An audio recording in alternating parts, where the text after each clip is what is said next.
चेहरे पर खुशी के आसार जाहिर हो जाए तो समझ जाओ कि वफादार मुस्तफा है।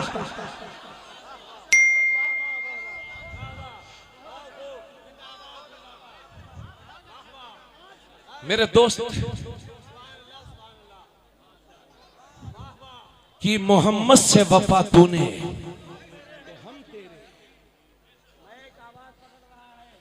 ये जहां चीज है क्या लौहो कलम तेरे। मोअज़्ज़ज़ सामीन, अब आइए चंद जरूरी बातें सुन लीजिए। एक जुमला है मगर इसको याद रखिए। मगर मुसलमानों,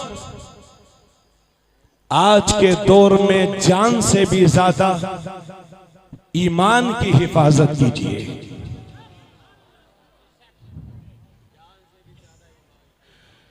घर टूट जाएगा दोबारा बना लोगे, बाइक चोरी हो जाएगी दोबारा खरीद लोगे, लेकिन अगर ईमान चला गया तो कुफ्र की जिंदगी जिल्लत की जिंदगी है। आज एक लहर चली हुई है, लहर, कभी ये गए कभी वो गए।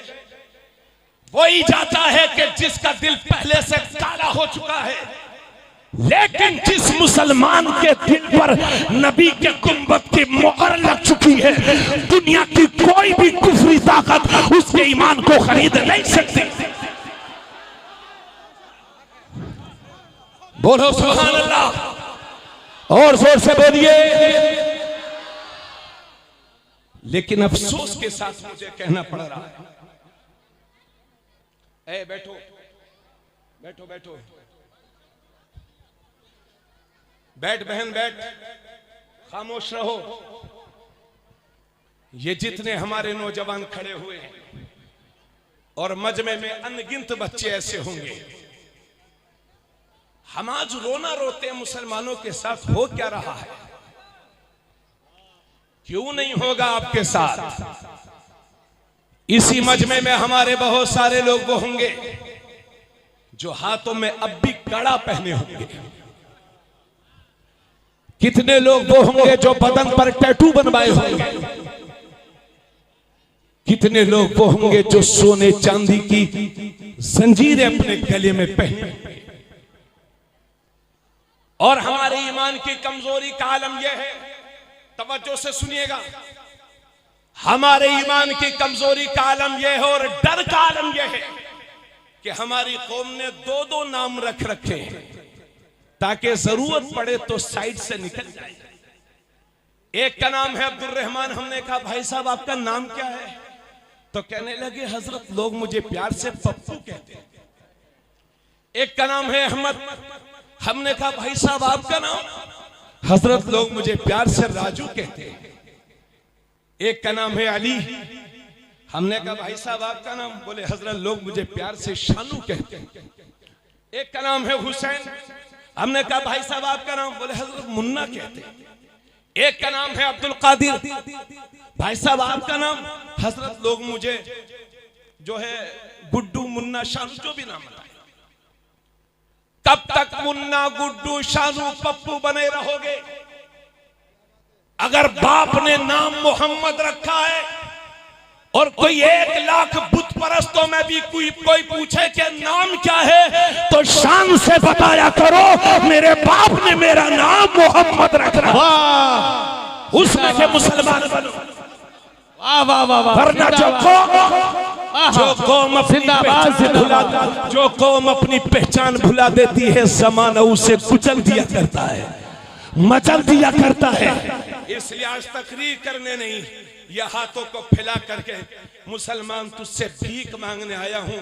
खुदा अपनी ईमानी ताकत को पहचान, अपने ईमान की हिफाजत कर। और तवज्जो चाहूंगा पूरे मजमे की। तो हाथ में कड़े पहन रखे हैं ताकि कहीं जरूरत पड़े तो चुपके से निकल जाएं कि ये मुसलमान नहीं है। तरह तरह के नाम हैं ताकि पता चले ये मुसलमान नहीं है। अगर इसमें के मुसलमान हो तो गोश्तखोर मुसलमान तो हो सकते हो, लेकिन मोमिन कामिल नहीं हो सकते। और इधर आप हालात देख नहीं रहे हैं, चंद लोग मिलकर के मुसलमानों के बच्चों से जबरदस्ती कलिमाते कुफरिया कहलवाते हैं। अब ये बोल, वो बोल रहा है, अब ये बोल रहा है, फिर भी मार रहे हैं। यानी जबरदस्ती नारे लगवा रहे हैं, अपने मजहब के नारे लगवा रहे हैं। कभी कभी मोब लिंचिंग हो जाती है, चंद गुंडे मिलकर के हमारे बच्चों को घेर लेते हैं और जबरदस्ती कलिमाते कुफरिया कहलवाते हैं। ए मेरी कौम के जिम्मेदारों, अपने बच्चों को ये नसीहत किया करो कि बेटे जिंदगी में चाहे जितनी भी बड़ी कुर्बानी दे देना, मगर अपने ईमान का सौदा मत करना, अपने ईमान का सौदा मत करना। और लखीमपुर के सुन्नी मुसलमानों, याद रहे कि डर की वजह से कभी अपने ईमान का सौदा मत करना और जिंदगी की आखिरी सांस तक कलिमाते कुफरिया जबान पर ना लाना, क्योंकि अगर मौत का वक्त नहीं आया है तो कोई मार नहीं सकता, और मौत का वक्त आ गया है तो कोई बचा नहीं सकता। इसलिए जिंदगी की आखिरी सांस तक ला इलाहा इल्लल्लाह बोलते रहना, क्योंकि इसी हालत में अगर मर भी जाओगे तो शहीद कहलाओगे और बच जाओगे तो गाजी कहेंगे। नारे तकबीर, नारे रिसालत, नारे रिसालत, फैज़ान आला हज़रत, फैज़ान आला हज़रत, नारे तकबीर, नारे रिसालत। वाह वाह वाह वाह, जिंदाबाद जिंदाबाद। सब मिलके मेरे साथ बोले ला इलाहा इल्लल्लाह मुहम्मदुर रसूलुल्लाह, ला इलाहा इल्लल्लाह, ला इलाहा इल्लल्लाह। जिक्र खुदा से दिल को तर करते रहे। और ये हमारे उलमा बैठे हैं। ए बहन चुप जाओ, आप लोग खामोश हो जाएं। बहनों चुप जाओ, खामोशी इख्तियार कर। मेरी बात सुनिए, ये उलमा बैठे हैं, इनसे पूछिए। अशहद बाबू तवज्जो से सुनेंगे। मौलाना मुनीर साहब, आपकी भी तवज्जो चाहूंगा। मौलाना अलहाज यूनुस बरकाती साहब, सारे उलमा की खुसूसी तवज्जो। मसला यह है कि अगर कभी जान का खतरा हो और कोई जबरदस्ती आपसे कलिमाते कुफरिया कहलवाए, तो इस्लाम इजाजत देता है कि दिल में बुरा जान करके जबान से कलिमाते कुफरिया कह सकते हैं ताकि जान बच जाए। इसकी इजाजत है, मगर जिंदगी की आखिरी सांस तक कलिमाते कुफरिया जबान से ना निकालना। अगर मर भी जाओगे इसी हालत में तो ये ईमान की कमाल की निशानी है और शहादत का मर्तबा पाओगे। इसलिए तो अर्ज करता हूं कि मैं वो सुन्नी हूं जमीले कादरी, मरने के बाद मेरा लाशा भी कहेगा अस्सलातो वस्सलाम,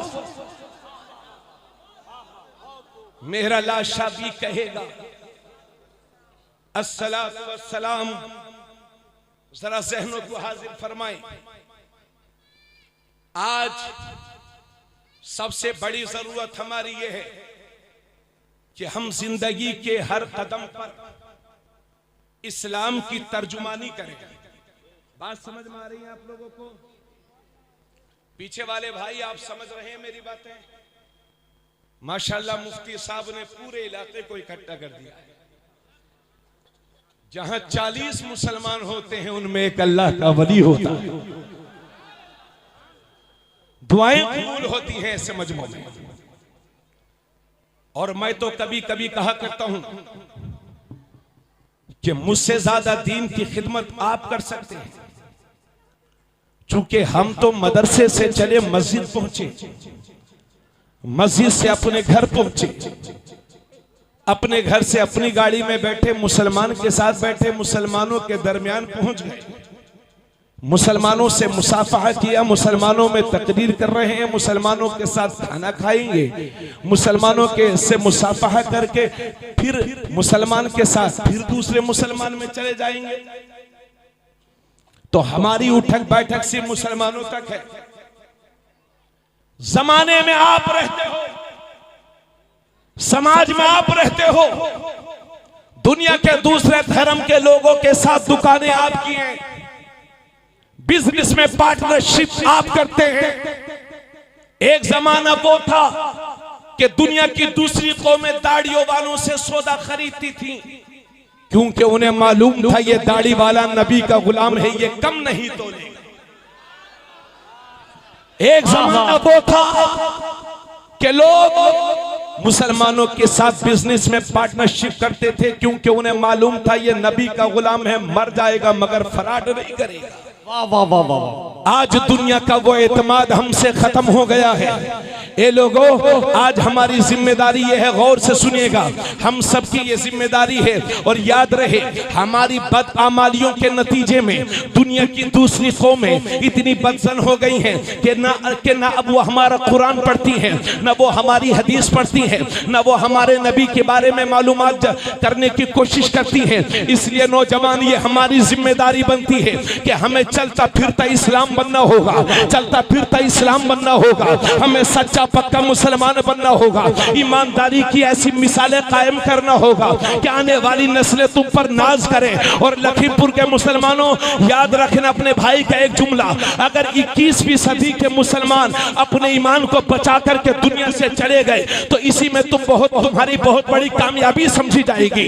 इसलिए पक्के सच्चे मुसलमान हो जाओ, ईमानदारी की मिसालें कायम कर दो, मस्जिद से सदाए अल्लाह अकबर आ जाए, दुनिया के सारे काम छोड़ के मस्जिद का रास्ता इख्तियार कर लो, ताकि दुनिया को पता चल जाए कि इस्लाम में नमाज कितनी जरूरी है। जब शादी करो तो नबी की सुन्नत के मुताबिक करो, जब वादा करो तो उसे निभाओ, जब बोलो तो सच बोलो, जब चलो तो नबी की सुन्नत के मुताबिक, पियो तो नबी की सुन्नत के मुताबिक, सो तो नबी की सुन्नत के मुताबिक, जागो तो नबी की सुन्नत के मुताबिक, ताकि दुनिया ये कहने पर मजबूर हो जाए कि जब नबी का गुलाम ऐसा है तो इस गुलाम का इमाम कैसा होगा। वाह वाह वाह, जिंदाबाद जिंदाबाद, सुभान अल्लाह सुभान अल्लाह, माशाअल्लाह। ये हमारे जितने बच्चे बैठे हुए, गुजारिश करूंगा मेरे लाल, जिस कौम के नौजवान मुतहर्रिक होते हैं वही कौम दुनिया में हुकूमत करती है। इजाजत है आप लोगों की? सुन रहे हैं आप लोग? देखिए, सबसे पहली कमी हमारे मुसलमान भाइयों की,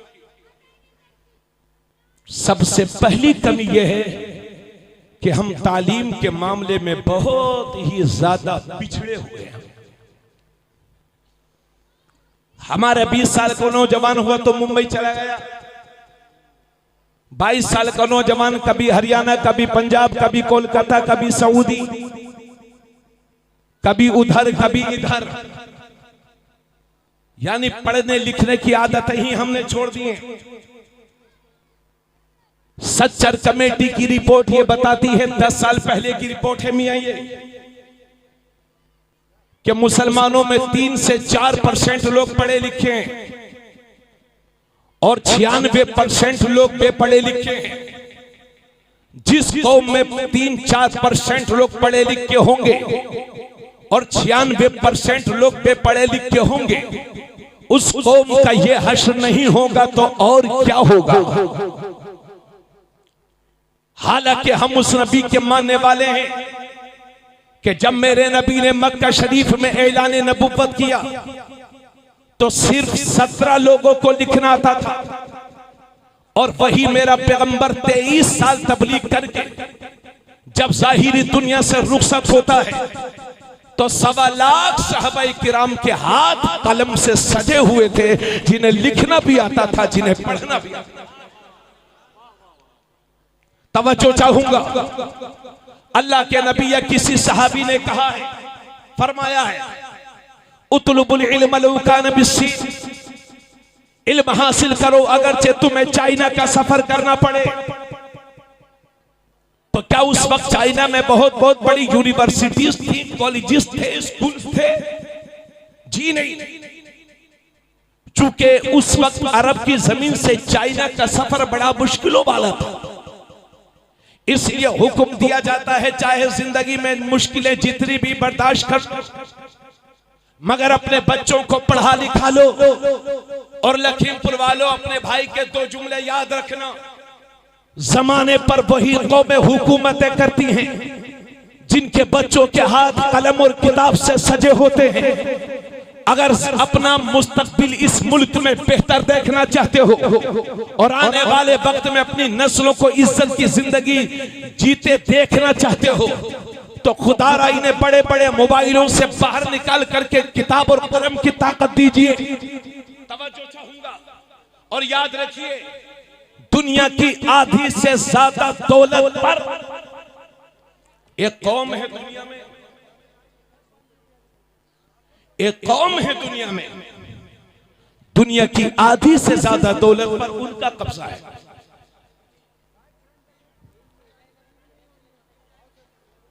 तवज्जो चाहूंगा, आप लोग सुनिए मेरी बात। ये खामोश होने वाली आवाज नहीं है जी, ये आवाजें बोलती रहेंगी कयामत तक, चिड़ियों की तरह चहचहाती रहेंगी। आपको सुनना हो तो सुनो, वरना जाओ। तवज्जो। हजरत गिरामी, आज दुनिया की आधी से ज्यादा दौलत उस कौम के पास है जो दुनिया में मुट्ठी भर है जी, मगर 99% उस कौम में पढ़े लिखे हैं।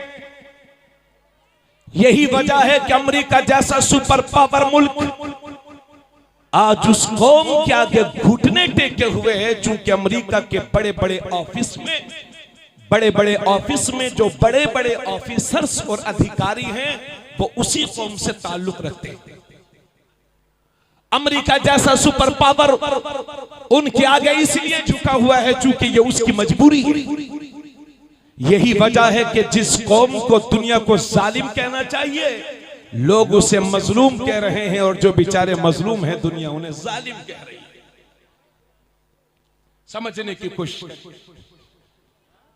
इल्म की ताकत जिस कौम के पास होगी, सत्ता उसी की होगी, दौलत उसी की होगी, हुकूमत उसी की होगी, राज उसी का होगा। लेकिन याद रहे, और इस हवाले से यह भी सुन लीजिए, नबी ने फरमाया था इल्म हासिल करो अगरचे तुम्हें चाइना का सफर करना पड़े। मगर इस सिलसिले में भी हमारे मुसलमानों में दो जमातें हैं, एक है अमीरों की जमात और एक है गरीबों की जमात। आज गरीब लोग तो अपने बच्चों को मदरसा भेजते हैं पढ़ने के लिए। ये अक्सर उलमा जितने यहां पर बैठे हैं, हुफ़ाज़ व कुर्रा अक्सर गरीब घरों से ताल्लुक रखते हैं जी। अल्लाह ने इल्म की बरकत से गरीबी को भी खत्म फरमाया होगा। और मुसलमानों की एक जमात वो है जो अपने बच्चों को स्कूल्स, कॉलेजेस और यूनिवर्सिटीज में पढ़ाती है। पढ़ाने वालों मुबारकबाद, सदबार मुबारकबाद। हमें पढ़ने और पढ़ाने वालों से चिढ़ नहीं है, हमें ना पढ़ने वालों और ना पढ़ने वालों से चिढ़ है। हमारा जिहाद जिहालत के खिलाफ है। इसलिए हम अपने उन बच्चों के मुखालिफ नहीं हैं जो यूनिवर्सिटीज, कॉलेजेस और यूनिवर्सिटीज में पढ़ते हैं। उनकी मेहनत को तबरेज आलम कादरी सलाम करेगा। लेकिन आज अमीरों से कहो कि अपने बच्चों को मदरसे में भेज दो, तो सेठ जी कहते हैं हजरत अगर मेरा बच्चा मदरसे में पढ़ेगा, मदरसे में चला जाएगा, तो मेरे रिश्तेदार मुझे ताना देंगे, मेरे रिश्तेदार मुझसे कहेंगे कि तूने कहां यतीमों में अपने बच्चे को भेज दिया है, कहां गरीबों में अपने बच्चों को भेज दिया है। अगर तेरा बच्चा आलिम बनेगा तो अपने बच्चों की परवरिश कैसे करेगा, बड़े बड़े स्कूलों में अपने बच्चों को कैसा पढ़ाएगा। इसलिए हम नहीं पढ़ाते, यानी रिश्तेदार ही ताना मारते हैं। इसलिए हम अपने बच्चों को मदरसे में नहीं भेजते और हमारे इंग्लिश पढ़ने वाले, साइंस पढ़ने वाले, हिंदी पढ़ने वाले, दुनिया के मुख्तलिफ उलूम व फनून पढ़ने वाले हमारे ये स्कूल के तलबा भी ये समझते हैं कि ये उलमा हमारे उलमा इंग्लिश के मुखालिफ होते हैं, हिंदी के मुखालिफ होते हैं, जदीद टेक्नोलॉजी के मुखालिफ होते हैं, साइंस के मुखालिफ होते हैं। अल्लाह की कसम लेकर के मेरी कौम के जिम्मेदारों, तुम्हें भरोसा देना चाहता हूँ कि हमें हिंदी से कोई तकलीफ नहीं है, हमें इंग्लिश से कोई परेशानी नहीं है, हमें जदीद टेक्नोलॉजी से कोई चिढ़ नहीं है, क्योंकि हम घर बनाते हैं तो हमें इंजीनियर्स भी चाहिए, हम बीमार होते हैं तो हमें डॉक्टर्स भी चाहिए, हम दुनिया के दूसरे मुल्कों के सफर करते हैं तो हमें मुख्तलिफ सब्जेक्ट के मास्टर्स भी चाहिए। मगर हाँ, मैं ये चाहता हूँ कि मेरा इंजीनियर हो तो ऐसा हो कि दुनियावी इंजीनियर बाद में हो, रसूलुल्लाह का सच्चा गुलाम पहले हो। मैं ये चाहता हूँ कि मेरा डॉक्टर हो तो ऐसा हो कि तबीब जिस्मानी बाद में हो, तबीब रूहानी पहले हो। मैं ये चाहता हूँ कि मेरा मास्टर हो तो ऐसा हो कि दुनियावी किताब बाद में पढ़े, अल्लाह की किताब पहले पढ़े।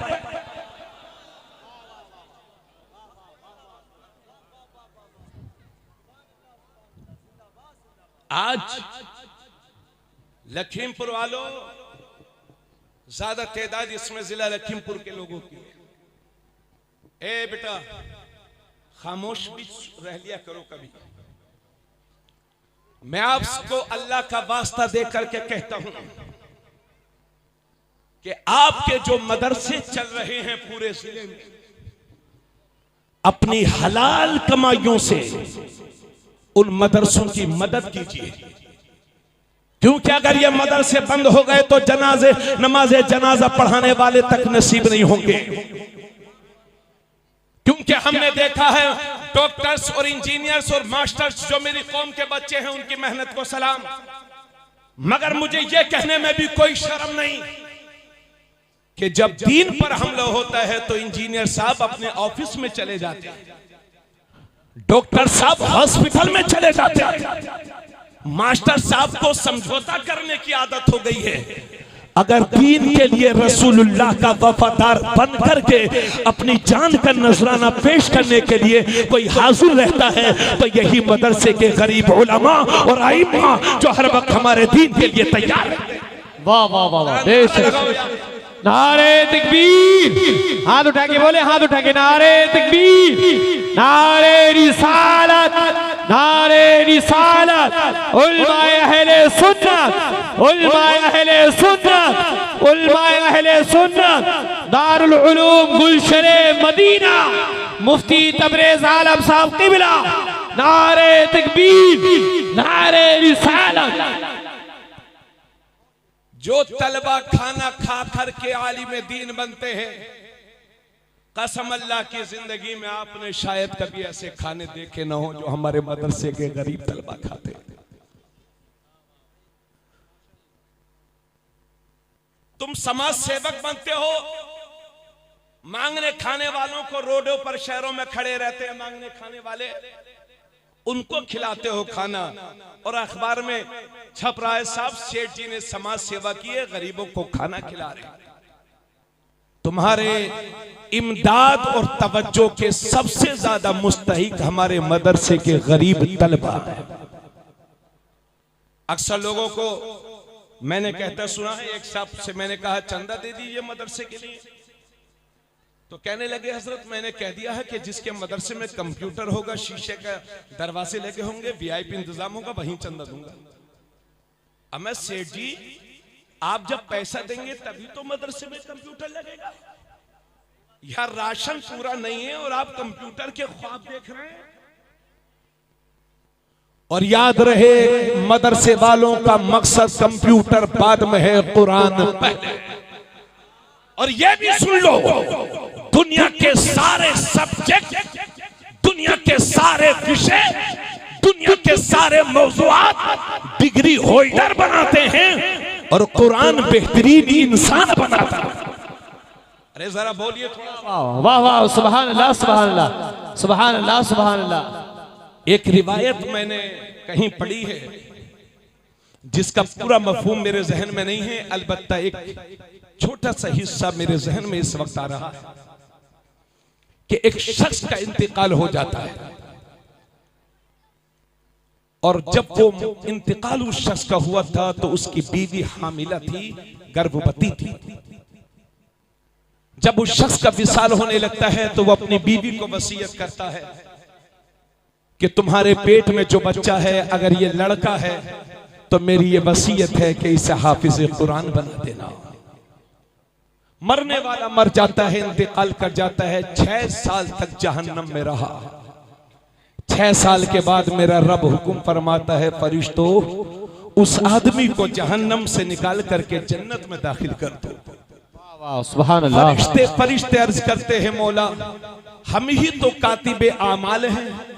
6 साल ये जहन्नम में रहा तो जहन्नम में इसने कौन सा नेक अमल कर लिया जिसकी बुनियाद पर इसे जन्नत में जाने का परवाना अता फरमा रहा है। गैब से आवाज आएगी, ही मेरे फरिश्तों तुम इसे जन्नत में ले जाओ।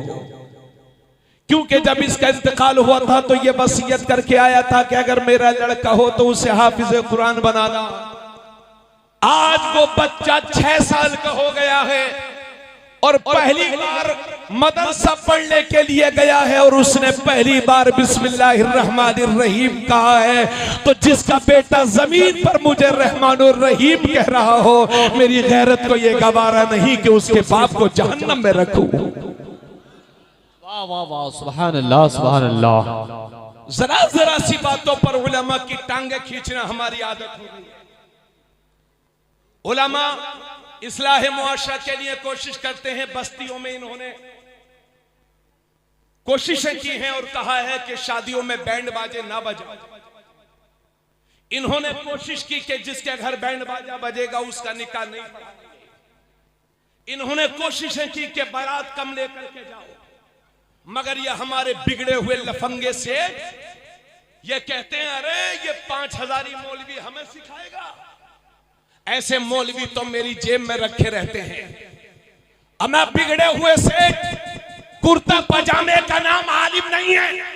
कान खोल के सुन, तेरी आने वाली 7 नस्लें और पिछली 7 नस्लें मिलकर के कुर्ता पजामा तो खरीद सकती हैं, मगर एक आलिम हक की जबान कभी खरीद नहीं सकती। नारे तकबीर, नारे तकबीर, नारे रिसालत, फैज़ान आला हज़रत, फैज़ान आला हज़रत, फैज़ान आला हज़रत, उलमाए अहले सुन्नत, उलमाए अहले सुन्नत, मुफ्ती तबरेज़ आलम साहब क़िबला, उस्तादुल उलमा हज़रत अल्लामा मुफ्ती महताबुल क़ादरी साहब क़िबला। नारे तकबीर, नारे रिसालत। अगर 5000 रुपये तनख्वाह आपको दी जाए, 7000 रुपये आपका घर चल पाएगा? बोलो बोलो, साफ साफ बोलो। नहीं चल पाएगा। इसी लखीमपुर में एक बार मैं सफर कर रहा था, मुझे नाम भी याद नहीं है, उनकी बेइज्जती नहीं है, आपको दर्दे दिल बता रहा हूं। मैंने उनसे पूछा हजरत क्या करते हैं आप? बोले इमामत करते हैं हजरत। मैंने कहा तनख्वाह कितनी है? तो बात को उन्होंने घुमा दिया। थोड़ी देर तक बात करते रहे। फिर मैंने पूछा हजरत तनख्वाह कितनी है आपकी? फिर बात को घुमाने फिराने लगे, इधर उधर की बात करने लगे। मैं समझ गया। मैंने कहा हजरत बताइए तो, मैं आपका मजा लेने के लिए नहीं बल्कि हकीकत हाल जानने के लिए पूछ रहा हूं।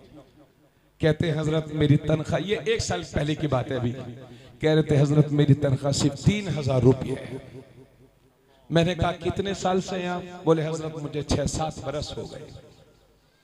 मस्जिद में झाड़ू लगाएं, आपके लिए पानी गर्म करें, सफों की सफाई करें और नमाज भी पढ़ाएं, अपने घर बार को छोड़ें। और आप ही जब अपने कौम के उलमा की बेइज्जती करोगे तो फिर हमारा ये हाल नहीं होगा तो और क्या होगा?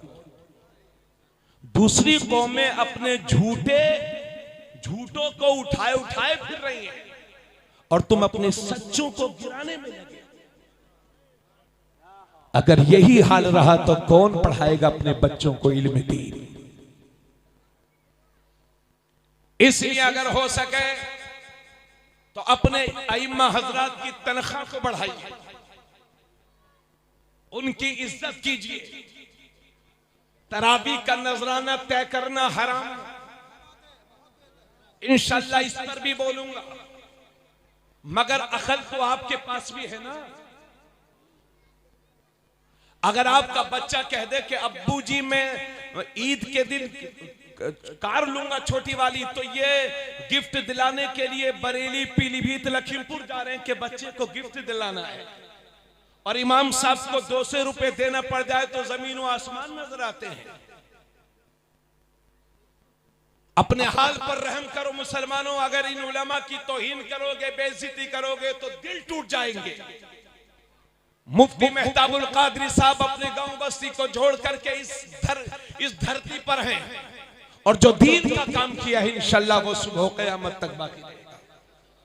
मैंने सुना था कि यहाँ पर मस्जिद में मीनार गिर गया था, शहादत हुई कुछ लोगों की, अल्लाह उन्हें जन्नतुल फिरदौस में आला मकाम अता फरमाए। हजरात, बस मैं थोड़ी सी देर और आप हजरात से तकरीर खिताब करूंगा। अपने उलमा की इज्जत करिए, पढ़िए, लिखिए, शादियों को सस्ता करिए, और जो पैसा बचे उसको अपनी बच्चों की पढ़ाई पर खर्च कीजिए। अगर मैं मौजूदा शादियों की अगर तर्जुमानी करूं तो बहुत मुश्किल है, बहुत लंबे लंबे हालात खराब है। आइए आका की एक हदीस बता रहा हूं, उस पर हम सबको अमल करना इंशाल्लाह। नबी फरमाते अअलिनु हाज़न निकाह वजअलूहु फिल मसाजिद। नबी फरमाते हैं निकाह जब भी करो तो ऐलान करके करो, और निकाह मस्जिदों में मुनाकिद किया करो। अरे बोलो भाई, सुभान अल्लाह।